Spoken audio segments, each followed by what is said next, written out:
Assalamualaikum. Waalaikumsalam.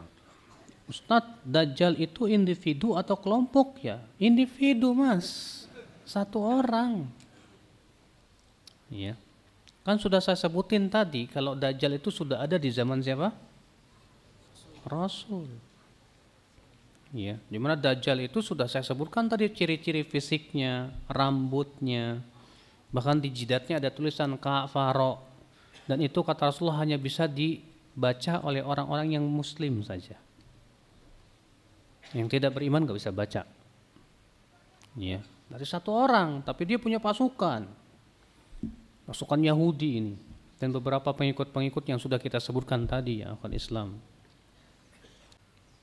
Apakah dosa pelaku zina akan diampuni oleh Allah? Adakah dosa yang tidak diampuni oleh Allah di dunia ini, Pak? Kecuali syirik apabila seseorang wafat di atasnya.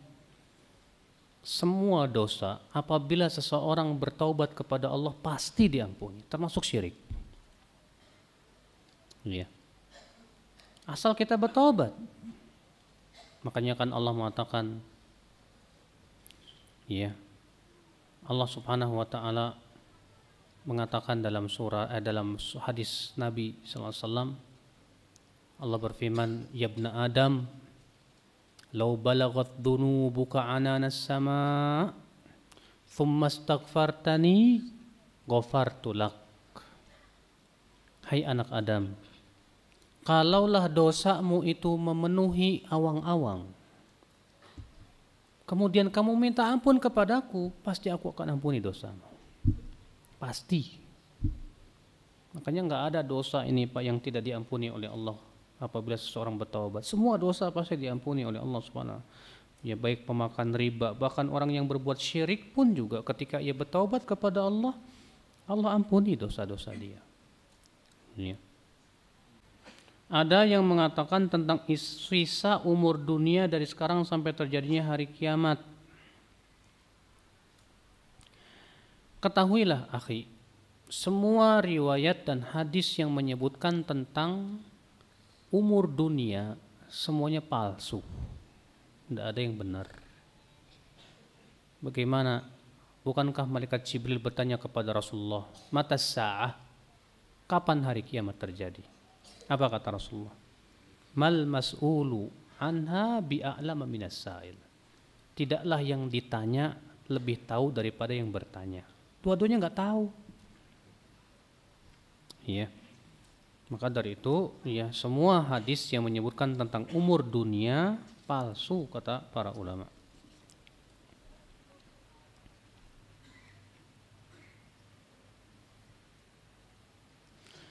Dari penjelasan mengenai tanda-tanda hari kiamat kecil dan besar, bagaimana sikap kita agar istiqomah dalam meniti sunnah dan tidak terperangkap dari fitnah akhir zaman, Ustadz? Akhi, sikap kita berarti yang pertama menuntut ilmu, jangan lupa. Duduk, mengkaji Al-Quran dan hadis. Penting sekali, akhi. Ya, kenapa? Karena Allah menjamin orang yang senantiasa mempelajari Al-Quran dan hadis nggak bakalan kafir selama-lamanya. Allah mengatakan dalam surat Ali Imran ayat 100, "Wa kaifa takfurun wa antum tutla alaikum ayatullah wa fikum rasuluh."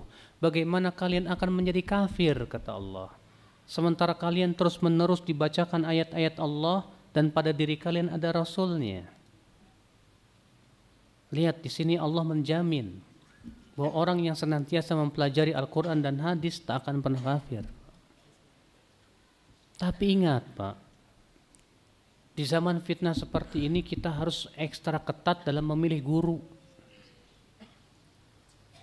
Jangan setiap guru kita ambil ilmunya, tidak bisa. Tidak setiap orang yang bicara agama bisa diambil ilmunya, Pak. Kalau di zaman Imam Ahmad dulu, Pak, setiap orang mau mengambil guru itu mereka perhatiin dulu 2 bulan. Ya. Kata mereka, "Kunna idza aradna an na'khudhal hadits min ahadin jalasna syahrain." Kami kalau mau mengambil sebuah hadis dari seseorang, kami akan duduk dulu memperhatikan orang ini. Dan kami bertanya-tanya ke orang-orang. Sampai-sampai yang ditanya berkata, "Apakah kamu ingin menikahkan dia dengan anak wanitamu?" Penting Pak, supaya kita nggak salah dalam menuntut ilmu. Ya, zaman sekarang ini aduh Pak, syubhat merajalela Pak. Ya, makanya kata siapa? Ibnu Umar, dinaka innama huwa damuka walahmuka, agamamu jaga, ia adalah darah dan darah dagingmu sendiri. Khudh 'anil ladzina istaqamu wa la ta'khudh 'anil ladzina malu. Ambil dari orang yang istiqomah, yang lurus, dan jangan kamu ambil dari orang yang menyimpang, kata siapa? Ibnu Umar. Ya. Yang ketiga, supaya kita istiqomah, penting kita punya teman-teman yang soleh, Pak. Jangan salah bergaul. Ya, penting kita bergaul dengan orang-orang yang soleh untuk menjaga keimanan kita, ketakwaan kita, ya akhwal Islam. Kata Rasulullah, al-mar'u ala dini khalilih, seseorang itu di atas agama temannya. Ya.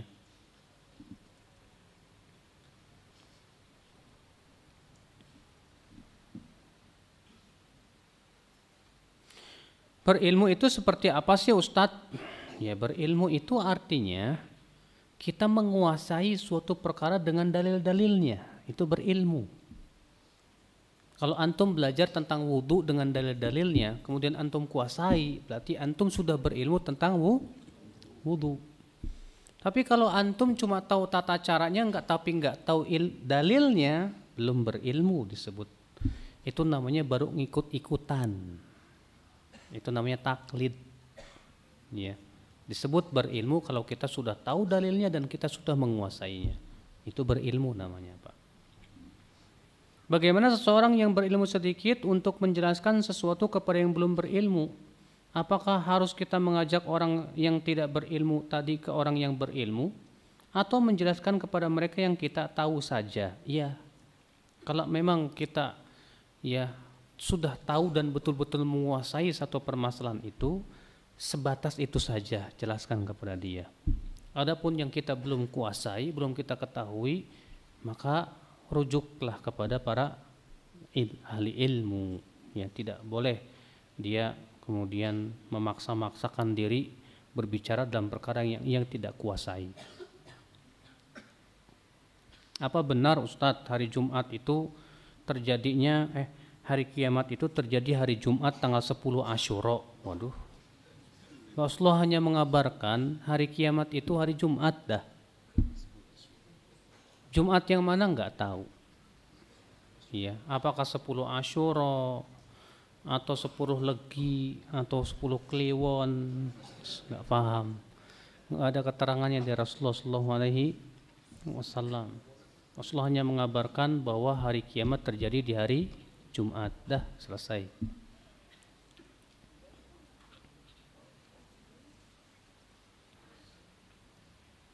Kami sebagai awam wajib menyibukkan diri dengan menuntut ilmu dan berbagai media sudah banyak tersebar seperti video-video kajian di internet. Bagaimanakah kami memilah guru yang bisa kami ambil ilmunya, Ustadz? Nah, hati-hati Mas. Yang paling cepat itu adalah dengan cara musyawarah dengan para ahli ilmu yang sudah kita kenal. Dahulu para penuntut ilmu itu kalau ingin pergi ke suatu negeri, mereka bermusyawarah dulu dengan gurunya. Hai guru, aku mau pergi ke Baghdad. Dengan siapa aku duduk? Maka kemudian gurunya memberikan wasiat. Ya. Seperti Imam Al-Hakim memberikan wasiat kepada muridnya yang mau pergi ke Baghdad. Hai anakku, kalau kamu pergi ke Baghdad jangan tergesa-gesa untuk langsung duduk di majlis ta'lim. Perhatikanlah dulu oleh kamu. Iya. Apalagi di internet Mas, di YouTube itu banyak banget kan sabrek-abrek. Maka jangan kita setiap orang yang berbicara agama langsung kita ambil, enggak bisa. Imam Al-Barbahari mengatakan apa? Fandur rahimakallah kullaman sami'ta kalamahu min ahli zamanik fala ta'jalan hatta tanzura fih. Lihat oleh kamu setiap orang yang berbicara di zamanmu tentang agama. Jangan tergesa-gesa kamu terima atau kamu tolak, jangan. Sampai kamu periksa dulu. Ya. Penting itu. Maka coba antum misalnya ya di sini berguru kepada Ustadz Ahmad Zainuddin misalnya. Antum tanya ke beliau, Ustadz, kenal nggak Ustadz ini? Bisa nggak saya ambil ilmunya? Dengan cara seperti itu insya Allah ya kita musyawarah dengan ahli ilmu ya akhi azakumullah. Jangan kita menganggap wah ini ulama dengan pandangan kita sendiri bahaya. Saya berikan misal. Kalau antum ya bukan ahli jahit, antum menganggap nih jahitan bagus. Tapi orang yang sudah ahli dalam menjahit akan bisa lihat jelek. Kenapa? Dia ahli. 30 tahun di dunia jahit menjahit. Sudah paham betul. Pas dia ngelihat, oh jahitannya jelek. Lah kita yang nggak tahu jahitan, ngelihatnya bagus ya, masya Allah. Iya. Orang yang ahli bangunan, Pak, sebatas dia melihat bangunan aja, jelek ini bangunan. Dia paham, dia ahli sipil, dia paham betul bangunan. Kita yang nggak paham bangunan, bagus ya, masya Allah. Bagus apaan kata yang ahlinya? Ya begitulah kita. Orang awam ketika ngelihat ada orang yang pintar bahasa Arab, bawa dalil, wah ulama. Iya, dia menilai dengan keawamannya tersebut. Makanya akhi, disitulah penting untuk bertanya kepada ahli ilmu supaya kita kalau kita ingin betul-betul selamat akhi, ya nggak sembarangan akhi. Musyawarah dululah dengan para ahli ilmu yang kita sudah yakini keilmuan dia. Sebelum hari kiamat, apakah kaum muslimin sudah meninggal dunia semua? Ya. Karena Rasulullah mengabarkan la taqumus sa'a illa ala syiraril khalq. Tidak akan tegak hari kiamat kecuali kepada seburuk-buruknya makhluk. Jadi sebelum hari kiamat tiba, Allah akan kirimkan angin yang lembut yang akan mencabut nyawa setiap muslim. Jadi ketika kaum muslimin sudah mati semua, meninggal semua, baru kemudian tegak hari kiamat. Jadi selama masih ada muslim di muka bumi, nggak bakalan kiamat, Pak. Nggak bakalan kiamat.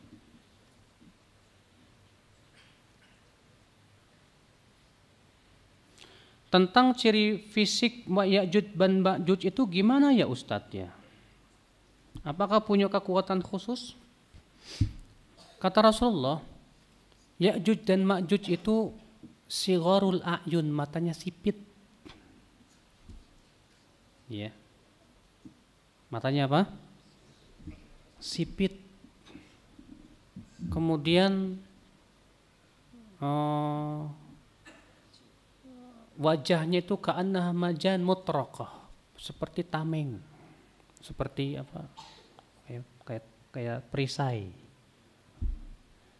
Wajahnya mirip kayak perisai, Pak. Kayak gimana ya? Pernah ngeliat? Bulat kali ya. Kan tameng itu bulat kan? Ya. Kayak perisai. Wajahnya sipit kayak perisai. Iya. Nah itu ya akhi azakumullah. Ciri wajahnya apa namanya Ya'juj dan Ma'juj. Sebagian ulama seperti Syekh Abdurrahman As-Sa'di mengatakan maksudnya orang Cina. Sebagian ulama, tapi ini pendapat sebagian ulama. Tapi kebanyakan ulama mengatakan bukan. Kenapa? Karena Ya'juj dan Ma'juj ini belum keluar. Sebab Allah mengabarkan bahwa Ya'juj dan Ma'juj akan keluar dari segala arah. Sementara sekarang belum keluar. Berarti bukan orang Cina, bukan. Ya, kan sipit, ya, kan nggak harus sama kan. Ya.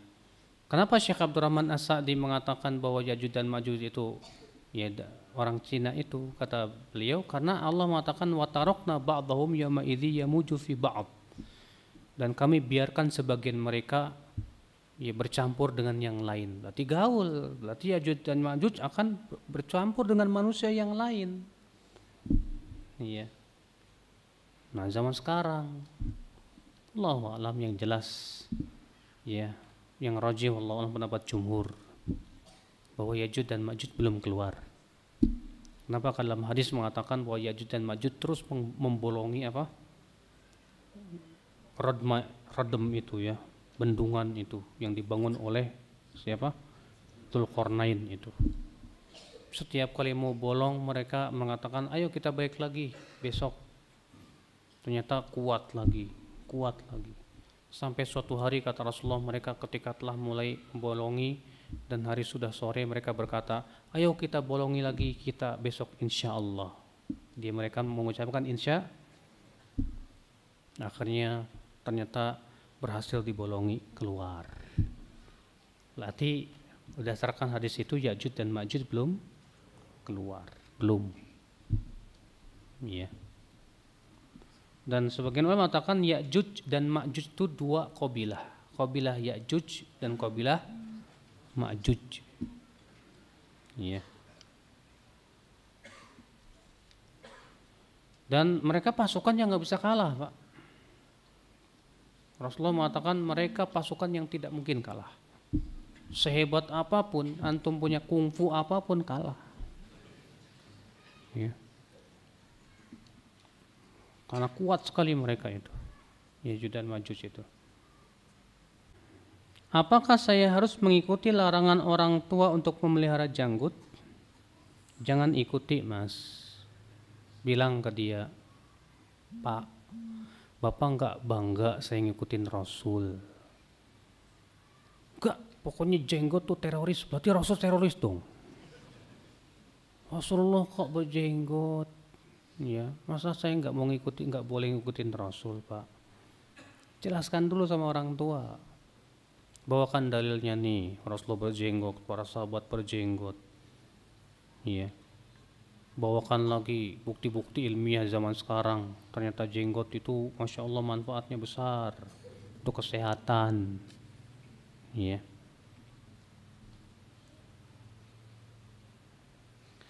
Assalamualaikum Ustadz. Dajjal disebutkan tadi terantai kaki dan tangannya Ustadz. Terus siapa yang ngerantainya ya Ustadz ya?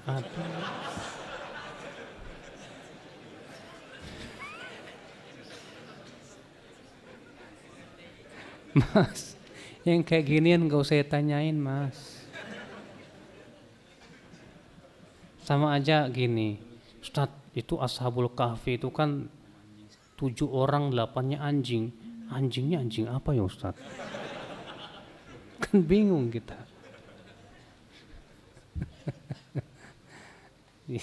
Imani aja. Dajjal terantai. Siapa yang ngerantai? Allahu a'lam. Hanya Allah yang maha tahu. Yang jelas malaikat jauh lebih kuat dari Dajjal. Semua dengan perintah Allah tentunya. Ya. Yang kita pikirkan tuh gimana selamat dari Dajjal. Jangan mikirin siapa yang ngerantai Dajjal. Alhamdulillah. Taib kita tutup. Subhanakallah bihamdik. Asyhadu an la ilaha illa anta astaghfiruka wa atubu ilaik. Assalamualaikum warahmatullahi wabarakatuh.